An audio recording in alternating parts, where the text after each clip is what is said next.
මරීනෝ beach hotel එක තෝරගන්න හේතුව තමයි අපිට හිටපු ගෙස්ලා ප්‍රමාණය. ඇත්තටම අපේ වෙඩින් එකේ ගෙස්ලා 420ක් හිටියා.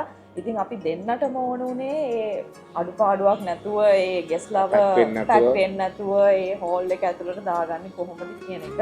එතනට ඇවිල්ලා අපි හෝල් එක බැලුවට පස්සේ අපි තේරුම් ගත්තා අපිට ඕනාට අතට අයිඩ තිබ්බ කියලා එතනදී. මට ඕනලා තිබ්බ අවුට්ඩෝර් වෙඩින් එකක් ගන්න. හැබැයි අපිට හිටපු ගෙස්ලා ප්‍රමාණයත් එක්ක මට ඒක කරගන්න බැරුව ගියා. හැබැයි මෙතනදී අපේ බැංකට් මැනේජර් අපිට සජෙෂන් එකක් දුන්නා ඔයාලට පෝරුව සෙරමනි එක බල්කනි එකේ කරන්න පුළුවන් කියලා. ඉතින් මම ඒකට ඇත්තටම කැමති වුණා මොකද ඒ අපිට හම්බෙච්ච බල්කනි එකට බීච් විව් එක බීච් විව් එකක් පේනවා පිටිපස්ස පෝරුවේ. ඉතින් මේ හැමදේමත් එක්කම අපි කැමති වුණා මෙතන තෝරගන්න මොකද ෆැසිලිටිස් අතින් බැලුවාම අපිට අවශ්‍ය විදියට හැමදේම සිද්ධ වෙච්ච නිසා.